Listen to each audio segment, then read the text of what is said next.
হাত পা বাঁধা, কোমরেও বাঁধা ইট। সন্দেশখালীতে ধর্ষণ করে খুন, পুকুর থেকে উদ্ধার আদিবাসী তরুণীর দেহ। সন্দেশখালীর ন্যাজাটের ঘটনা। 3 দিন নিখোঁজ থাকার পর উদ্ধার দেহ। হাত পা রয়েছে বাঁধা, কোমরেও বাঁধা ইট। ওই অবস্থায় এক তরুণীর দেহ মিলল পুকুরে। শনিবার সকালে এই ঘটনাকে ঘিরে চাঞ্চল্য ছড়ায় উত্তর 24 পরগনার সন্দেশখালীর ন্যাজাট থানা এলাকায়। স্থানীয় সূত্রের খবর, কয়েকদিন ধরেই নিখোঁজ ছিলেন ওই তরুণী। ইতিমধ্যেই দেহ চিহ্নিত করেছে পরিবার। তাদের অভিযোগ, ধর্ষণ করে খুন করা হয়েছে মেয়েকে। ঘটনার তদন্ত শুরু করেছে পুলিশ। নিহত তরুণীকে ধর্ষণ করে খুন করা হয়েছে বলে দাবি করা হয়েছে পরিবারের তরফে। তরুণীর ফোনটি উদ্ধার করে তদন্তে নেমেছে ন্যাজাট থানার পুলিশ। পরিবার সূত্রে জানা গিয়েছে, গত 4 ডিসেম্বর বিকেলে বাড়ি থেকে বেরিয়েছিলেন ওই আদিবাসী তরুণী। এবছর উচ্চ মাধ্যমিক পরীক্ষা দেওয়ার কথা ছিল তার। রাত বাড়লেও বাড়ি না ফেরায় শুরু হয় খোঁজ, কিন্তু গোটা এলাকা তন্ন তন্ন করে খুঁজেও তার সন্ধান পাওয়া যায়নি। এরপর ন্যাজাট থানায় লিখিত অভিযোগ দায়ের করে পরিবার। পুলিশে জানিয়েও কোনো লাভ হয়নি। তারপরও 2 দিন তরুণীর কোনো খোঁজ পাননি কেউ।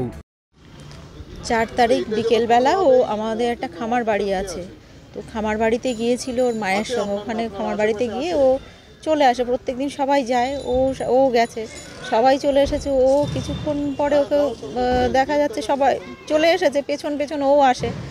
এবার সবাই ভাবছে যে ও চলে এসেছে। কিছুক্ষণ পরে দেখা গেল যখন 4:30 বেজে গেছে, তখন দেখছে যে ও বাড়ি আসছে না।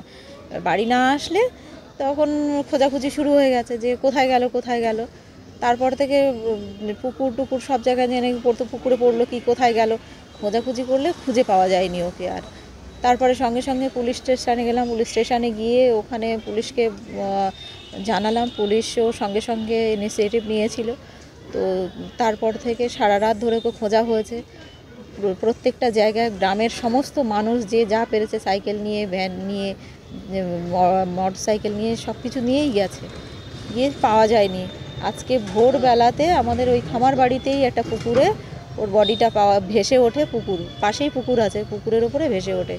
আর তাকে দেখা গেল ওই তোলার বডি তুলে পুলিশকে ইনফর্ম করলে পুলিশ এসে তুলে দেখে ওর হাত বাঁধা, পা বাঁধা, কোমরে দড়ি দিয়ে বাঁধা এবং তাতে একটা ইট ঝোলানো আছে। আর ওর মুখের এই পশনটা পুরোটা কালো। এই অবস্থায় দেখে এখন আমাদের খুব খারাপের মধ্যে আছি, খুব কষ্টের মধ্যে আছি। জানি না, ও খুব অসহায় মেয়ে, ওর বাবা নেই, ওর মা আমাদের বাড়িতে থেকে আশ্রিতা। আমরা মানুষ করেছি ওদের পড়াশোনাও শিখিয়েছি, উচ্চ মাধ্যমিকে দিয়েছে। কি মনে করছেন? পরিকল্পিতভাবে ওকে খুন করেছে, ওকে তুলে নিয়ে গিয়ে খুন করেছে। হ্যাঁ, নিখোঁজ ছিল। 2 দিন হয়ে গেল। থানায় আমরা একটা মিসিং ডায়েরি করেছিলাম। তারপরে খোঁজাখুঁজি স্যাররাও ছিল আমাদের সঙ্গে, খুব যোগাযোগ করে সবাই ছোটাছুটি করে, এমন কোনো জায়গা নেই যেখানে এমনকি যারা কী বলে, যাদের প্রতি সন্দেহ হচ্ছে সেখানে আমরা যাচ্ছি।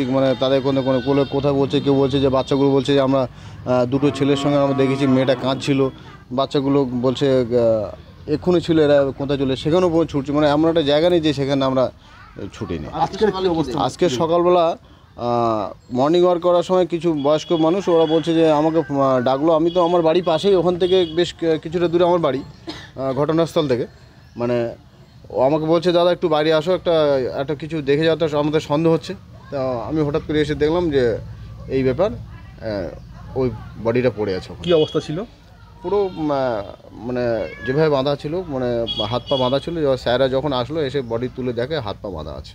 কি মনে হচ্ছে এখন? কি মনে হচ্ছে, এটা তো দেখে মনে হচ্ছে যে এ তো মার্ডার কেস ছাড়া অন্য কিছু না।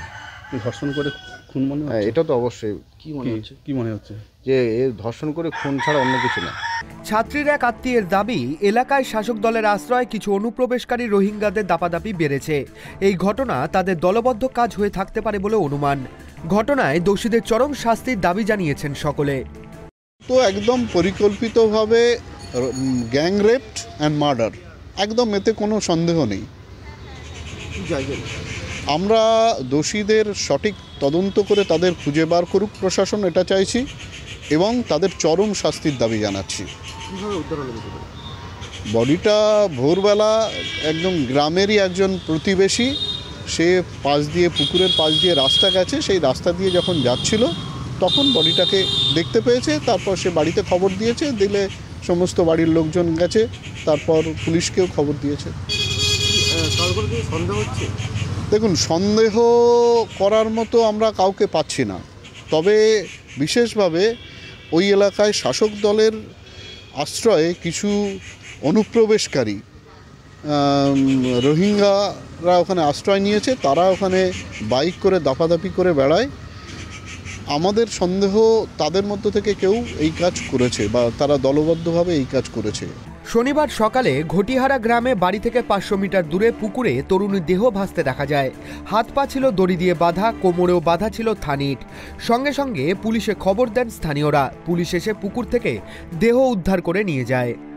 পরিবার বলছে ধর্ষণ করে খুন। দেখুন, এগুলো সবই তো এভিডেন্সের উপরে টিকে আছে। টিমটা আজকে হচ্ছে, তাহলে এরকম কোনো কিছু হলে তো সেখান থেকে উঠে আসবে। তো সেগুলো যখন উঠে আসবে তখন আমরা সেই অ্যাঙ্গেলে ইনভেস্টিগেশন করবো। এখন আমাদের কাছে সব অ্যাঙ্গেলই ওপেন আছে। পরিবার বলছে যে 3 দিন ধরে নিখোঁজ ছিল, কিন্তু বুধবার দিনই থানায় অভিযোগ জানানো হয়েছিল, কিন্তু এখনো মানে তারপরেও খুঁজে পাওয়া গেল না। কি বলবেন? হ্যাঁ, পুলিশ সক্রিয় হয়ে খুঁজছিল। হয়তো বডিটা তো আপনারা দেখতে পেলেন, ওখানে কিভাবে এটা হাইড করা ছিল, তো সেইভাবে আমরা সক্রিয়ভাবে খুঁজেও ছিলাম। দেহ উদ্ধারের পর মৃতার পরিবারের দাবি তরুণীকে খুন করা হয়েছে। ধর্ষণ করে খুন করা হয়ে থাকতে পারে বলে তাকে অনুমান। তবে কে বা কারা তরুণীকে খুন করেছেন তা নিয়ে ছড়িয়েছে ধোঁয়াশা। দেহ উদ্ধার করে বসিরহাট হাসপাতালে ময়নাতদন্তের জন্য পাঠিয়েছে পুলিশ। তরুণীর ফোনটি উদ্ধার করা হয়েছে, তার কল রেকর্ড খতিয়ে দেখছেন তদন্তকারীরা। বসিরহাট থেকে সিরাজুল মিস্ত্রির রিপোর্ট, ট্রাইব টিভি বাংলা।